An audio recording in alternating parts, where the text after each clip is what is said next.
Hello, hello. Yeah. Yes. Hello, everybody. Welcome back to another session at Global Travel Meet. Quickly give me a thumbs up if you're able to hear me. We have 40 people live with us right now. That's great. That's a great number. Lot of thumbs up. People are already liking you, Cyrus. It's the new logo from the picture. Right. Cool. That's great. All right. Welcome, everybody. We are here again to have Cyrus as a keynote speaker. He will be speaking about role of hygiene standards and safety in the travel space. Am I right, Cyrus? Yes, you are. Yes, cool. So this session is going to be about what kind of travel would be unsafe even after the pandemic, and why and for how long. The travel health and hygiene are going to be the primary filters for our potential customers, and I think our audiences would be very much interested in knowing what strategies should companies adopt to ensure the same for their customers. So this is what this session is going to be about, and I'll quickly take a few more seconds to introduce our esteemed speaker with us, Cyrus. He's joining us from Tunisia, and he is the current CTO and co-founder at travel tech company Pilota, which is dedicated to adding transparency to the health and safety standards of flights. They've put together this dashboard to give people the most up-to-date information on the COVID situation, which is so interesting that you're already working towards that, Cyrus. And Yeah.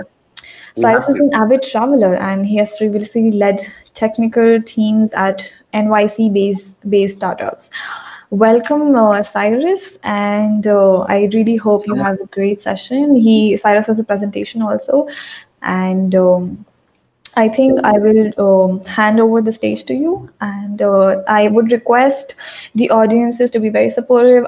Use the live chat feature, use the emoticons, and the question features. I'm sure all of you are already aware of all these features. And yeah, let's have a great session. All right, Thank you Cyrus. very much, Aditi, for this intro. Let me start by sharing my Yes.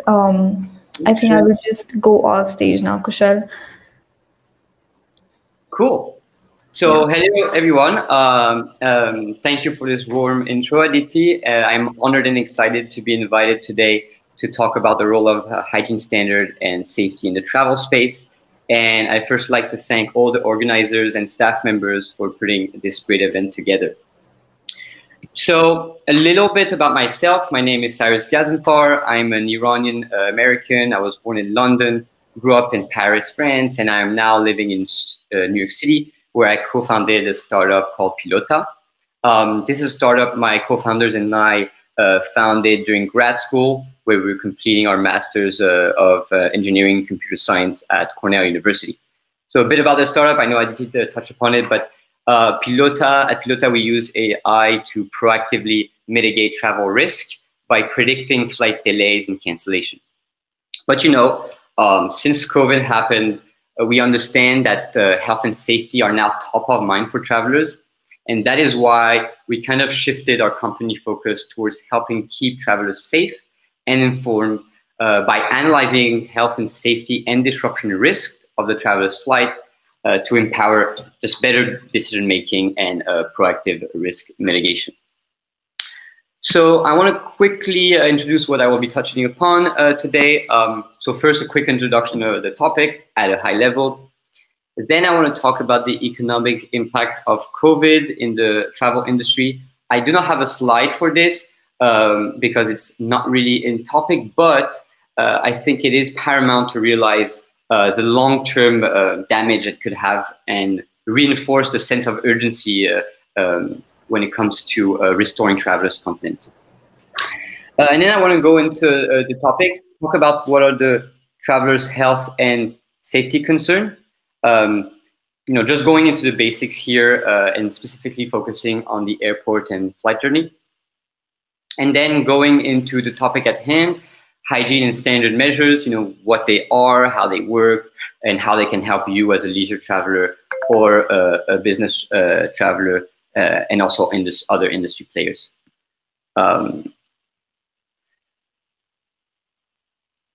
and finally, I switched the slide. And finally, I'll go into the new normal. Kind of, what will the industry look like post-COVID, and how innovation, in my opinion, is a catalyst for change. So let's get into the topic: the role of hygiene, standard, and safety in the travel space. So today I will talk about that, what it means, how it is implemented, and why it is important.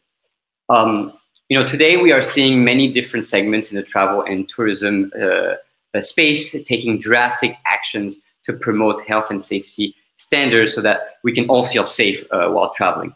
And I think this is a concern for all types of travelers, whether you're a corporate traveler or leisure traveler. And it's also something that different industry stakeholders need to be aware of, especially if you're dealing with end consumer directly, like travel agencies and a corporate traveler, a corporate travel manager at a company.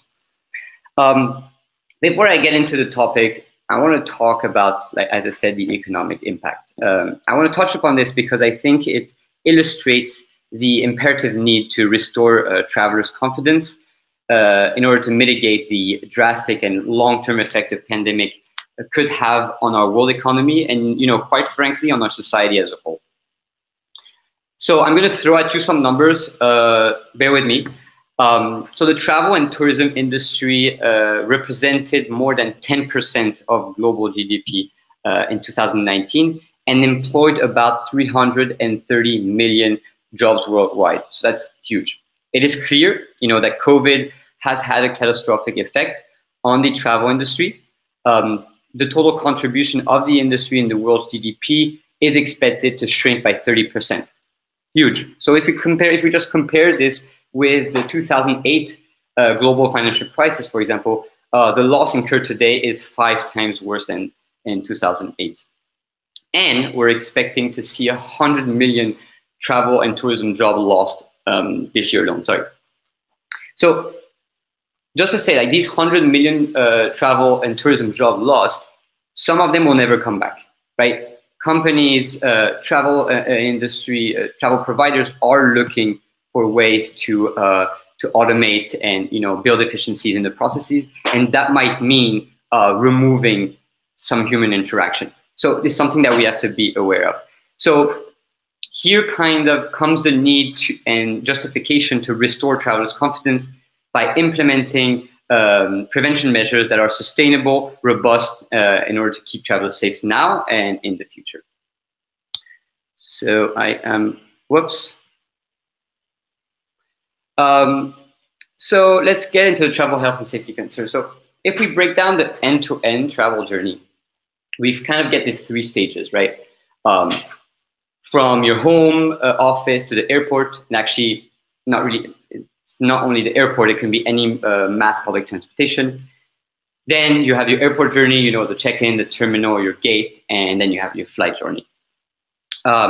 So here I'm going to talk about the airport and flight journey specifically, and kind of list the different concerns and touch points that travelers have. Very basic. So the first is the airport journey. When you arrive at the airport, I mean, most of you are familiar. The airport is an enclosed area with high traffic and people from many different parts of the world, all mixing up together in one place. So contact tracing is very difficult. There's many stages, meaning many high touch points during the journey. So I'm going to list some of these concerns. The first concern is the first concern travelers have is in the check-in process. That's usually composed of a line, usually a long line, where people are close to each other. And then at the end of the line, you interact with an agent where you exchange passport, luggage, boarding pass, etc., hand to hand. First concern. Then you have the security clearance. And again, another line, followed by some interaction with objects such as a tray where you put your handbag on, and then potentially being close contact with a security personnel where they, tap you out for illegal items and swap your items for explosives. Then you have the gate area. And there, many high touch points. You have shops, restaurants, bars, etc. And again, high touch points areas, usually highly dense. Finally, you have the boarding, and that's yet again another line where agents verify your boarding pass, and then another line for entering the aircraft, and finally another one to go to your seat. Cyrus, I'm very sorry to interrupt you, but I cannot see the slides changing from the audience. Can you please ensure that the slides are changing? Yes, I mean, so do you see this change, for example? I'm really sorry, but I'm just seeing the first slide. The first slide, oh my God, so this whole time I was blocked on the first slide? Yeah, yeah, that's okay. Okay, I'm so sorry about that. That's okay, no problem. Tell me, what about now? Do you see checking process, customs and security terminal? Do you see the slide? I'm afraid I only see the first slide. Let me try something else. I'm going to do this. You're in Sure. Share. At least you heard what I said, right? Yes, of course, we were able to hear you. Yes, we can see it now. And does this change? You see this change? No, nothing of that, I'm afraid. But that's okay. You have enough time. You can just slide through because we heard everything you said. Okay. Do you see these slides though right now when I transition? If people can give me a thumbs up. I'm afraid you're not sharing your screen right now. What is going on? It's okay. Take your time. So right now my screen is shared, right? Yes. Okay, so now if I go here, do you see this slide? Yes, I can see. I can read check-in process, custom and security. And what about this transition? Do you see this transition? Yes, I see this transition. Okay. Okay, cool. All right. Yeah. So hopefully, I mean, anyways, my slides, I'm not a designer. My slides are horrendous, so it's okay. So what I was saying is that all of these touch points and processes listed kind of go against what we know are the basic measures individuals need to take in order to stay safe and reduce the probability of spreading the virus. So here I listed 4 touch points, and this is just at the airport. You're not even on your flight yet, right? So you can quickly see what are the concerns of travelers. Social distancing is hard. There are many touch points in interaction with personnel, and those are all risks that travelers must endure if they choose to travel by air or, as I said, any mass public transportation for that matter. So I have actually a little anecdote. In the beginning of July, I took a Delta flight from JFK to Tunis with a layover in Paris, 8-hour layover in Paris. And everything I listed above, my experience was totally different. So first of all, at JFK Airport, the terminal were deserted. There was nobody. All the shops were closed. Practically no line. And on my flight, this is actually a real picture that I took of my Delta flight. You can see that the flight is operating nearly empty. And this is an Airbus A330. So you can imagine like the huge cost, like these airlines, Delta is operating at a huge loss here. And I even got a relatively close substitute to a bed during my 8-hour layover in Paris. So that was cool, as you can see here. So the situation, was pretty extreme. I've never seen an airport and flight in that state. And for me, this cannot be the new normal. And I'm hopeful that people will return to flying. So today, what I'm trying to do is show you what exactly industry stakeholders, such as airports and airlines, are doing to stimulate demand and restore travelers' confidence.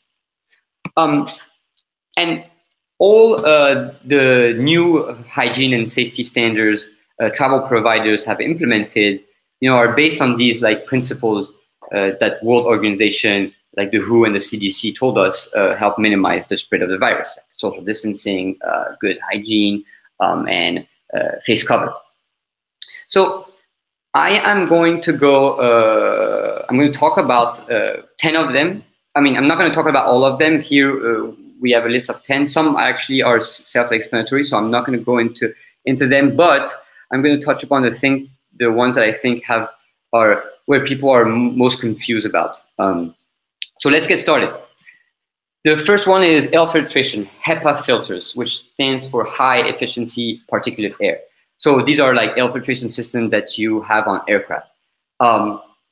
Since we know that COVID is spread through particulates in the air, much of having that peace of mind comes down to knowing what you are breathing in is clean, right? Airlines say that HEPA filters can purify air in a confined space of a jet cabin. Actually, Delta CEO recently stated that HEPA filters help pump hospital-grade air quality on board. And according to the US Environmental Protection Agency, the filter can theoretically remove at least 99.97%. Don't ask me how they came up with that 0.97. I think the 0.99 is overused. Of dust, pollen, mold, bacteria, and other airborne particles. So not all flights have this. So it's important to be aware, always be aware of the caveats of certain airlines, certain flight aircraft have it, certain others don't. So it's important to be aware of that. The second one is boarding sanitization.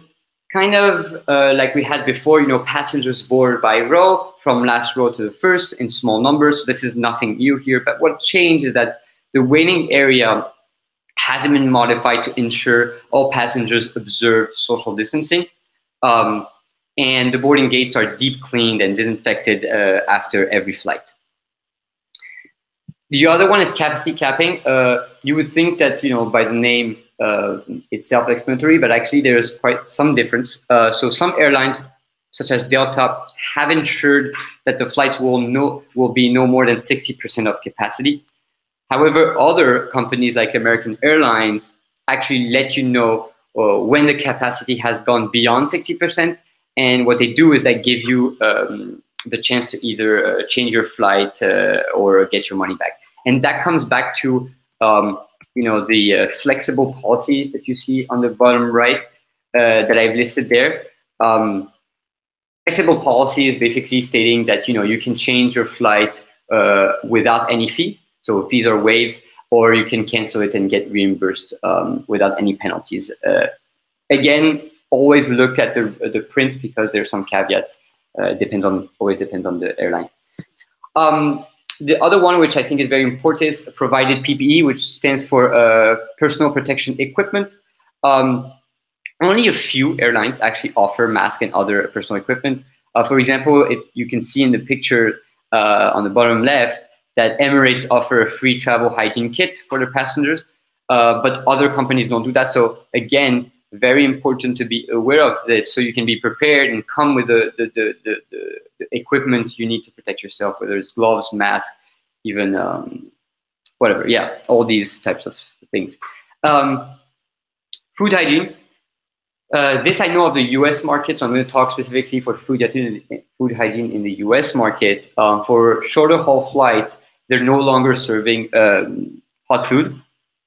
So it's going to be mainly snacks and wrapped up food. And for longer haul flights, some airlines are trying to just serve you prepackaged cold food. So food that basically doesn't need to be handled by many people, meaning you have to cook it, you have to wrap it, all that kind of stuff. So that's food hygiene. Cabin sanitization. So this is a really important one. So some airlines have started spraying this high-grade disinfectant on every surface of the cabin after every flight. So the disinfecting machine you see on the left is sprayed through this fog machine that aerosolizes it so it can coat the air and all surfaces in the cabin. And so this disinfectant sticks to the surface as soon as it's applied and is apparently highly effective.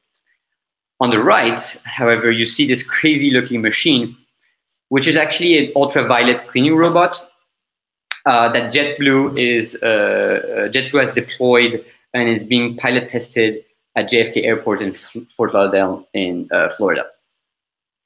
So you see the extent of measures airlines and airports are willing to implement to restore traveler confidence and boost demand. But this comes at a huge price. All of these measures aren't free and will cost these stakeholders a lot of money. And I think you can kind of compare it to what happened in 2011, right? And how that changed the aviation industry. You know, airports and airlines had to spend massive amounts of money on all these new security protocols after the 9/11 attack. So this is similar in terms of the economics. You're going to now have to add new processes in this value chain. So someone somehow is going to have to pay for it, and it might have to trickle down to the end consumer, you know, the traveler. The new normal. So I think, you know, I think now more than ever, embracing innovation is paramount for building a sustainable and robust travel infrastructure, something that is resilient now and in the future.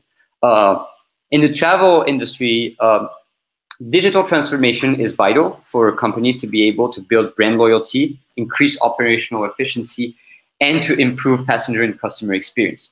You know, nowadays, hotel, airlines, cruise lines should focus on customer relationships, which I think will be a key factor moving forward. And you know, the travel industry has been ripped for innovation and disruption for a number of years, and right now it's become increasingly evident. So I'm going to recap like on the new normal on the different stages. So during the online check-in process, airlines will request passengers to provide the immunization certificate, health and wellness declaration. So actually, when I took my flight from JFK to Tunisia, I only had a layover of 8 hours in France, and I couldn't leave the international area. However, they still asked me to draft a letter of good faith stating that I didn't have COVID. And on top of that, the customs in Tunisia required me to have a negative COVID test taken within 72 hours of my departure. So all of these are very important to be aware of, the different nuances when you're traveling in this crazy time. So at the airport, you know, touchless check-in counters, health screening measures, and contactless solutions are some of the examples of what is expected. And social distancing will be required in checking areas, gate, jet bridges, and on the plane. I mean, that's at this point, that's a given. Boarding process will be different with increased social distancing measures and, touchless boarding. So while many new measures will be put in place to stop the spread of COVID, you know, airlines are also seeking to be as cost-effective as possible. Again, you know, airlines operate on a razor-thin margin, and this is a new added cost on top of that. All these new measures. So companies and solutions that allow airlines to reduce their costs, automate processes, increase operational efficiency, and improve generally the traveler communication and relationship will experience a significant interest from stakeholders. And you know, at Pilota, to end this, at Pilota, we believe that innovation will be key to overcoming this pandemic. Cleanness, sanitation, contactless solution, and generally improving travelers' communication are some priorities that we think multiple stakeholders, including airports, airlines, hotels, OTA, and even governments, should prioritize in order to reassure travelers' trust and stimulate demand. And as Aditi mentioned in the beginning, we actually recently launched a health and safety tool. It's a Chrome browser extension, which basically what it does is that when you go on any of your favorite booking engine, whether it's Kayak, Google Flights, Skyscanner, Expedia, and you have our Chrome extension installed, we actually analyze your flight search results. And for each flight search result, we overlay the health and safety information right on the UI there. So you have all that information in, and we're starting to expand to, you know, a kind of an end-to-end safety tool that doesn't only encompass the air travel journey, but more at the tail ends of the journey, like, you know, from your home to the airport or the train, and from your destination airport to your hotel. So that's it. Thank you very much. It was a pleasure really speaking today. I'm always, you know, looking to speak with people, whether in the industry or outside. So please don't hesitate to reach out to me. My email is cyrus@flightpilota.com, and I also have a Twitter. So tweet at me anything. I am happy to talk and hop on calls. Thank you very much.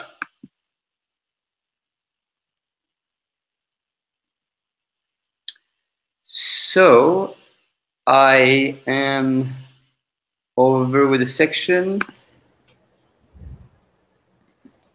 and I can start reading some of the questions. Oh, hey, Aditi. Hi, I am back. So everybody heard me well? Yes, absolutely. We can also ask the audience. Please give us a thumbs up if you heard Cyrus' presentation. I think it was really insightful. And all right, I request all the 37 people live here, if you have any questions, any queries, if you want Cyrus to elaborate on any particular segment of his presentation, please do write in the live chat. We are right here to address. And also, as I said, you can always, if you have questions later, and you do your little research on your own, and you have more questions, yes, absolutely. Reach out to me by email. Actually, it would be really nice if you could leave your I don't know, email ID or whichever medium you want to. In the live chat? Yes, please write that. And also, I have my Twitter here. Yes, absolutely.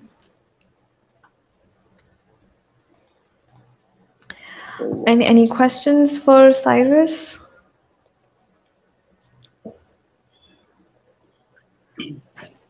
Yeah, let's just give people a minute to type.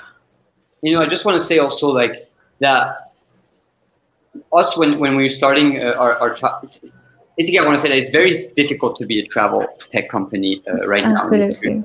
Right? Everything has changed, and but it's important, to always be aware of these micro changes that are happening in the industry and really quickly shift focus. So one of the advice I have for child tech startups is don't be focused, don't be too focused on what you've done before and too attached to it. Try to look for new opportunities because there's going to be a lot of them. And like I said, listen to these micro changes that are happening, week by week, and adapt your product accordingly. That's right, I think. Absolutely. Yeah. I think this is an advice for everybody who is there in the travel space, and this is what we've been discussing throughout these sessions, and everybody has been giving their observations, and we are hoping, and we're also trying to. This was the whole point of this the global travel meet, to understand the changing dynamics in the travel space, and I see a question here, real quick. It's from Ariman Upadhyay. He's a student from Indian Institute of Tourism and Travel Management, India. He says, good evening, sir. What strategies should be adopted to make the tourism grow in foreign destinations in this pandemic time? I'm not sure if it's contextual, but do you want to take up that question? Yeah, I mean, so you're asking what kind of measures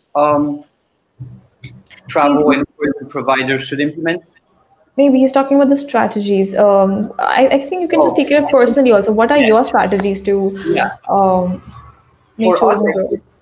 I think it's right now it's just important to really communicate that idea of that the industry is changing and that travel providers are aware of all these risks and they're making the necessary changes. So one of our strategy, for example, is this talk. Trying to talk about the issue at hand to many different people, whether it's through blogs, whether it's through a conference, but really get the word out there that these companies are, looking to innovate and are implementing these measures that should, in theory, restore travelers' confidence. But I think I'm not very optimistic specifically in business travel. I think I mentioned that to you, Aditi, before. Like, I think COVID has changed fundamentally the dynamics of how we do business and sales across the world. Everybody, it's very simple. If you think about it, every single company had to go online.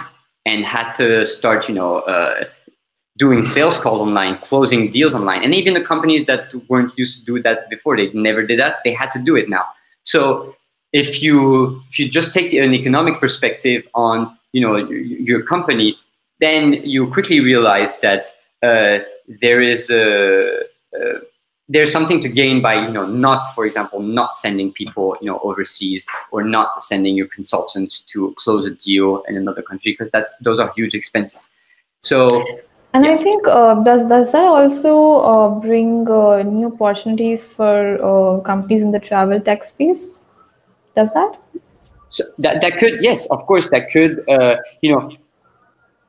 I think the thing here is that it's going to cost right now. Airlines are losing a lot of money. So, for example, Delta at some point in time was losing $100 million a day.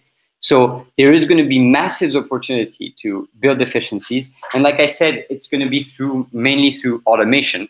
And yes, there is going to be, it's going to have a drastic change on the industry in terms of like the people and employees. So like I said, the 100 million jobs are expected to be lost this year. Some of them will never come back. And it's important to be aware of that and just, focus your product towards like that the new normal. Oh, I can't. I think you're. Yeah. Oh, I was on mute. Sorry.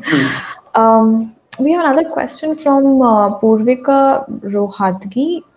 Yes, and she's again a student of TTM, sorry, and she says that in the present scenario, taking in the conditions, considering the situation, the pandemic situations, what all precautions one need to take regarding health and safety, and how can we tell people, I think by people she means customers, that travel can be safe, because in the present scenario people would like to avoid travel. So yeah. As I said again, I think all of these, like for example, the Delta CEO is trying, of course, I mean, he has interest in like historic travelers confidence, but all of these measures that I've listed, these are all there to minimize the risk of spreading COVID in that confined space. And to be honest, a flight in an airport is not really different than you at a restaurant, or you sharing an elevator ride with someone else. So the industry is just taking extra measures to really restore travelers' confidence, because it's the one that was hit the worst. But yeah, it's important to know that if you wear your mask, wash your hands, and if your airline that you're traveling with, or the airport you're going to and from, are serious about these measures, I think it's a safe time to fly. I mean, for example, you can just look at the picture I've shared earlier. It's empty. There's nobody. So at this point in time, there's nobody. So you can. It's very. I would say it's very safe to fly. Yeah. Right. And I don't see any more questions, but I think since there are a lot of students here with us in the audience, and people from some people are founders of some travel companies, and there are a mix of attendees here. Since you have a travel tech company, would you like to give us some insight on that subject, on the travel tech, and just tell us something about that? I'm really curious to know, because I am not much aware of the travel tech. Yeah. So I think I'm seeing a lot of startup right now, and I mean that's something also that we are trying to focus on.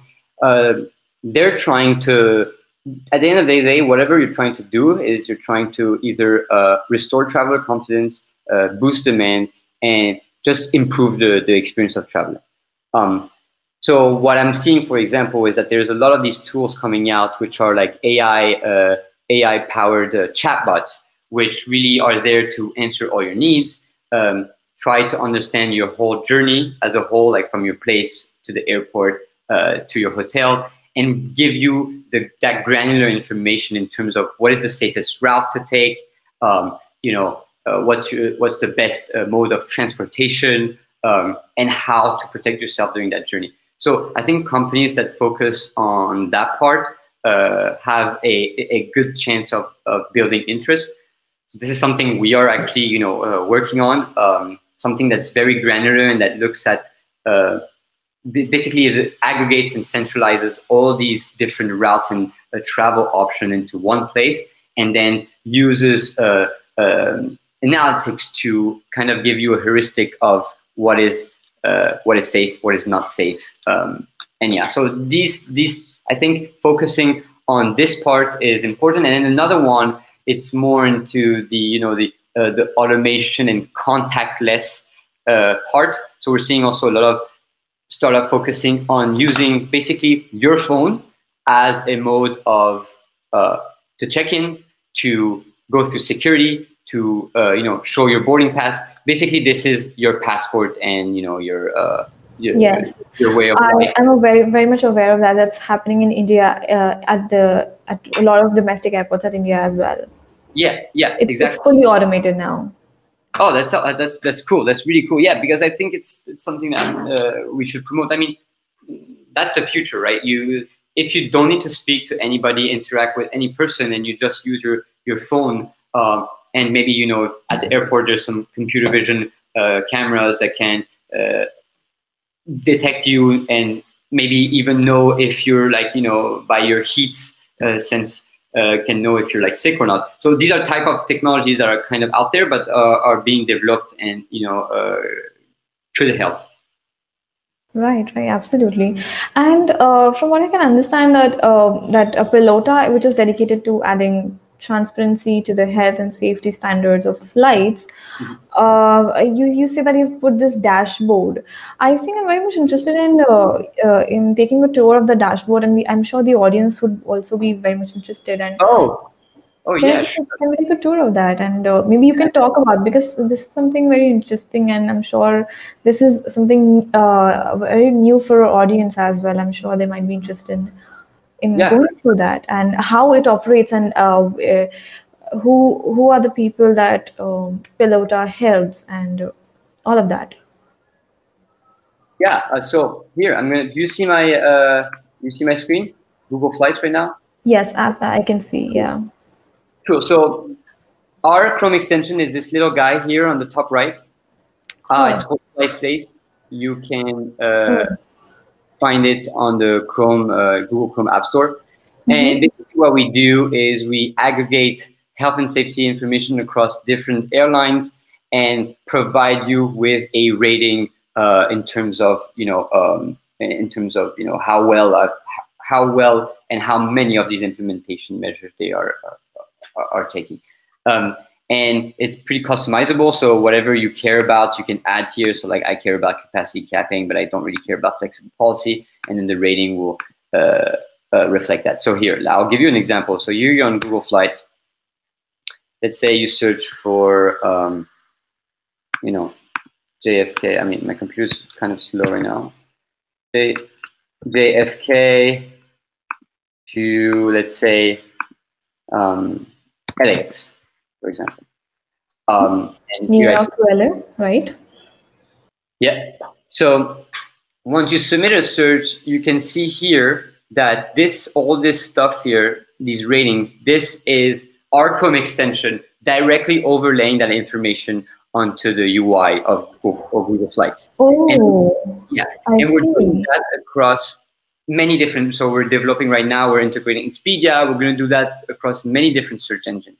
And the idea is that you can very easily here get a sense of what types of measures they're implemented, and kind of get a heuristic of how safe it is. So, for example, we have a dashboard which shows you the flight, the price, and also how much better it is than other flights along that route. So here you can see that this one is actually terrible.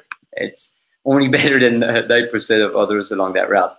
And we give an in-depth explanation of each implementation measures, the ones that I kind of mentioned actually in my presentation.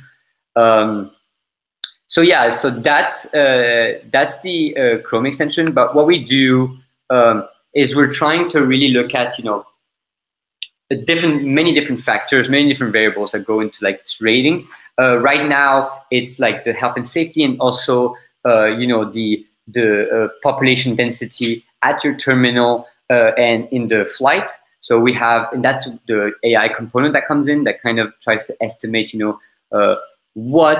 where people are coming from in your terminal and what is going to be the foot traffic there, and also the number of seats filled on your flight. So we know that crowded areas is the kind of a concern when it comes to COVID. So we're focused on that. And then for international people here, like for students, for anybody, what we're also trying to do is, I don't know if you saw, but there's a lot of travel restrictions right now, right? Like me, for example, I'm an American, and if I look at the countries I can go to right now as an American, only very few of them, right? And that's because we messed up pretty bad over there. So what we're trying to do also is aggregate all these travel restriction and visa requirements and all these other requirements. Like I told you, I needed to draft a good faith letter that I didn't have COVID. So all these little things, we are starting to aggregate that and provide that information to travelers, because we think it's very important. I suggest you stop the sharing. Yeah. Oh yeah. Sorry. I think that was that was really cool. I mean, so is Pilota really focusing on the safety measures in the flights, or? Yeah. So right now, it's the biggest focus is at the flight level. Although we're expanding, we're looking also at the airport. So, like I said, we're estimating the foot traffic at your terminal. Yes, absolutely. I think that will be such a great information for travelers. Yeah, and even like estimating lines, because that's also a concern. But we are actually expanding. Right now, we're looking at different modes of transportation, of mass public transportation. We're trying to look at your end-to-end travel journey. Like I said, from your home to the airport to your hotel, and really showing you the different options. So it's just a matter of expanding from flights. Also because flights, the aviation industry is very uncertain right now. So it's better to expand and diversify. Totally understand. And I think I'm really curious to know if you came with this concept recently because of the pandemic, or was this in your mind for a very long time? I'm really curious, because this is so apt when it comes to the situation right now. I think people will be definitely wanting to get these kind of information, because I'm sure the airlines is not putting up all this information on the websites. Actually, that's a good question. We had our business model shattered, right? Predicting airlines delays and cancellation, and what we would do is we would sell a kind of an insurance-like product that would protect you against that delay and cancellation. But the thing is, like now, there's way less flights, and most of the reason for delays and cancellation is because airlines are trying to fit as many flights in like a tight schedule. So that shattered our business model, and then we just saw this opportunity, like all these airlines starting these implementation measures, and we saw that not all search engine, not all places were displaying that information. So you would search for a flight, and you wouldn't know what was happening and what the prevention measures they made. And all those information is available, right? But it's available in their individual websites. So we thought that just create a simple tool to address that need.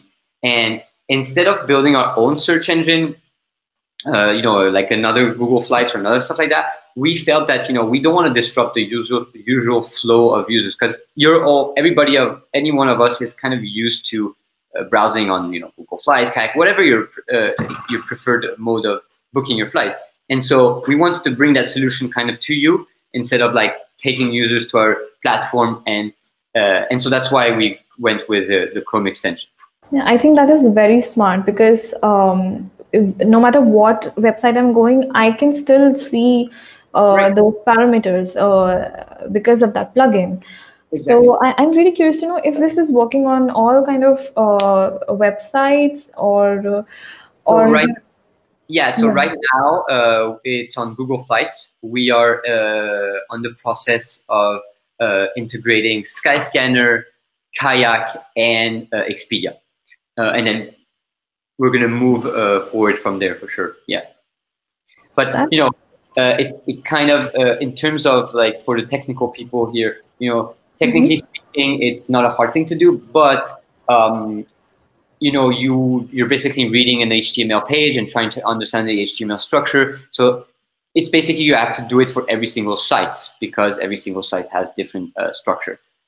So that is why there's kind of like this little lag when we integrate every website. Yeah. And all that I think with so many things on the internet, all that searching becomes such a tedious task, and I think your simple plugin just simplifies all of that, and it is really Yeah. really cool. Yeah. And actually, there's a question here. Thank you for asking. Do you plan to roll it out to other industries like hospitality and domestic transport? Yes.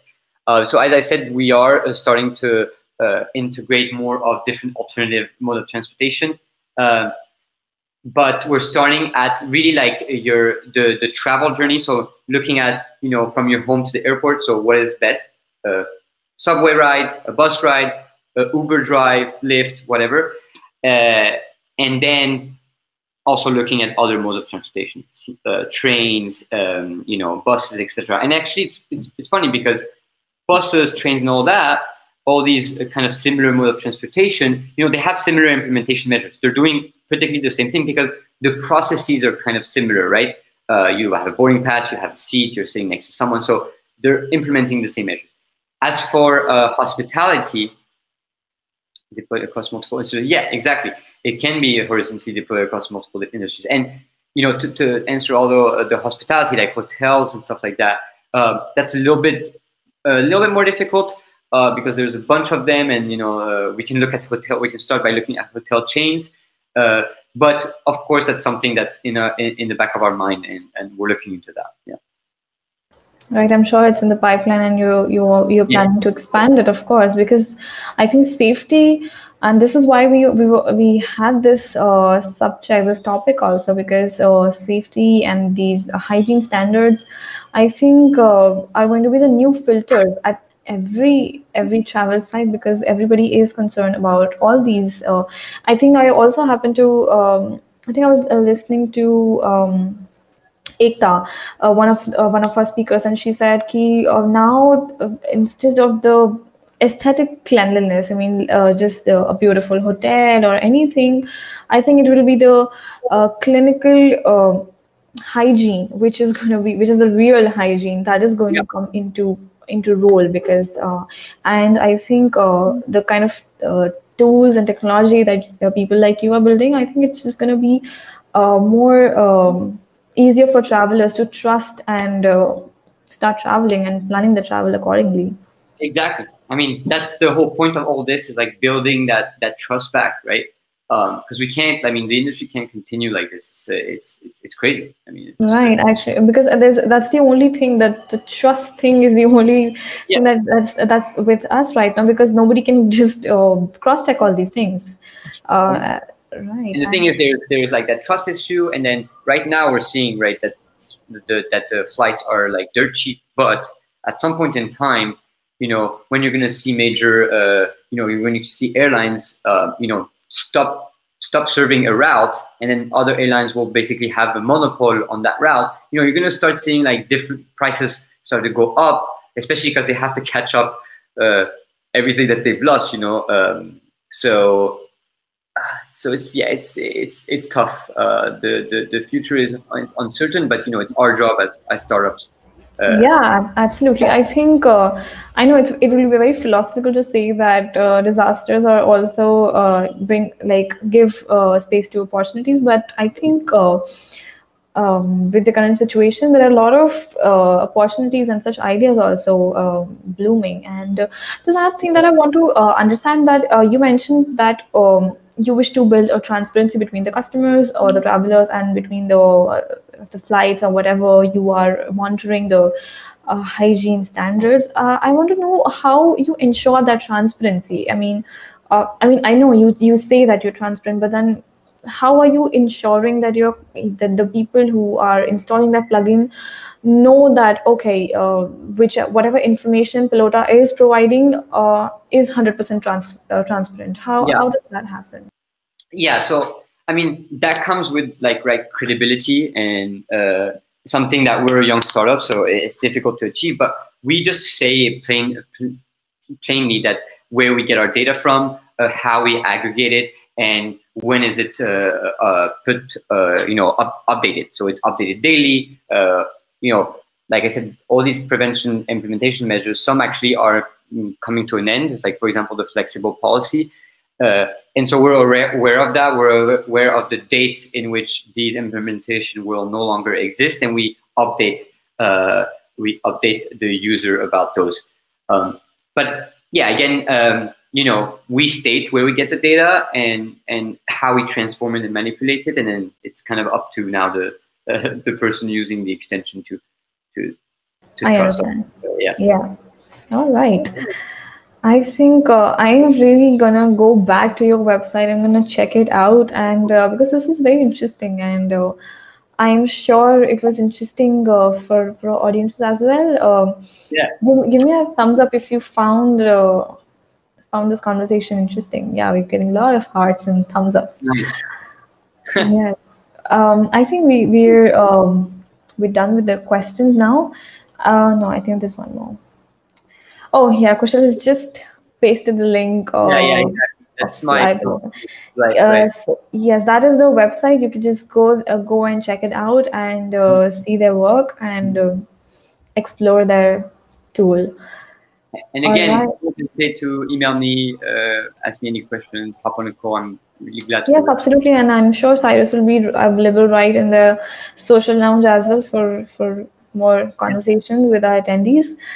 And I hope Cyrus, this was a good experience for you. Yeah, this is awesome. Honestly, I can see that you're comfortable now.